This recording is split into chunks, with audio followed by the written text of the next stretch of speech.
ہالی ووڈ فلمی طرز کا ایک حقیقی فرار جو سینما کی فلمی تصورات کی دنیا میں فکٹیشس فلمز کی طرح تھا، بلکہ ان سے بھی بڑھ کر۔ کوئی بھی نہیں سوچ سکتا تھا کہ ایک چھوٹے سے چمچ کے ذریعے سے اتنی لمبی سرنگ کیسے کھودی جا سکتی ہے۔ ایک بہت بڑا واقعہ جس کے واقع ہونے پر اسرائیل جاگ اٹھا۔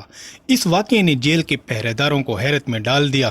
6 فلسطینی جو حماس سے تعلق رکھتے تھے، مضبوط صلاحیت کے مالک جو شدید ترین پہرے اور پابندیوں والے جلبوع کی جیل سے فرار ہونے میں کامیاب ہو گئے۔ کئی مہینے سرنگ کھودنے کے بعد انہیں یہ کامیابی ملی۔ واقعہ بالکل بھی ناقابل یقین تھا۔ کیسے انہوں نے یہ سرنگ کھود ڈالی حالانکہ وہ جیل کے سیل میں کوئی چیز حتیٰ کہ ایک چمچ بھی ساتھ نہیں لے جا سکتے تھے۔ اس ضمن میں اسرائیلی دفاعی آفیسر نے میڈیا کے ساتھ سوال و جواب کے دوران اپنے دھچکا لگنے کا بتایا کہ یہ واقعہ بہت بڑا اور پریشان کن ہے اور اس کو امن و امان کی صورتحال میں رکھنا قرار دیا۔ فرار ہونے والوں میں 4 عمر قید کی سزا گزار رہے تھے۔ ان میں نمایاں قیدی زکریا زبیدی تھے جو جنین شہر میں حماس کے حملہ آوروں کی ٹولی جس کا نام کتائب الشہداء ہے اس کے لیڈر تھے۔ لیکن یہ عظیم فرار کیسے واقع ہوا؟ اس کارروائی کے سب سے پہلے تانے بانے کا انکشاف ہونے کے بعد معلوم ہوا کہ ان مجاہدین کی خوش نصیبی کے ساتھ ساتھ ان کی مضبوط پلاننگ اس عمل میں شامل حال رہی۔ اس سے بڑھ کر ان کا باہمی تعاون، پہاڑ جیسا صبر اور وہ عزیمت اور ولولہ تھا جو کبھی پگھل نہیں سکتا تھا۔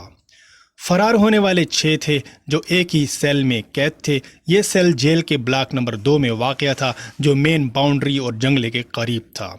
لیٹرین میں یہ کھدائی ایک چمچ کے ساتھ جاری رہی جسے انہوں نے ایک پوسٹر کے پیچھے چھپا رکھا تھا۔ سیویج لائن سے گزرتی ہوئی یہ کھدائی جیل کے باہر کھیتوں میں جا پہنچی۔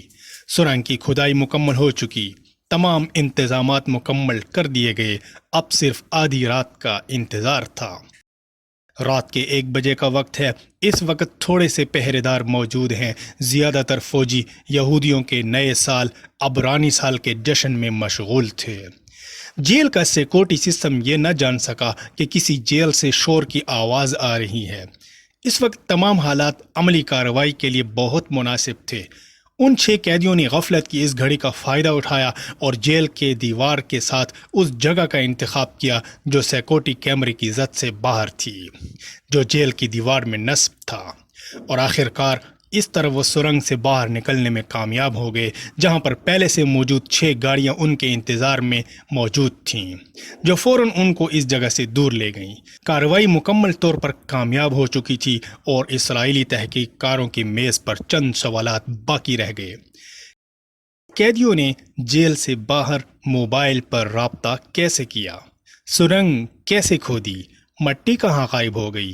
فلسطینی حلقوں کا کہنا ہے کہ یہ اسرائیل کے ناجائز قبضے کے منہ پر ایک عملی تمانچہ ہے۔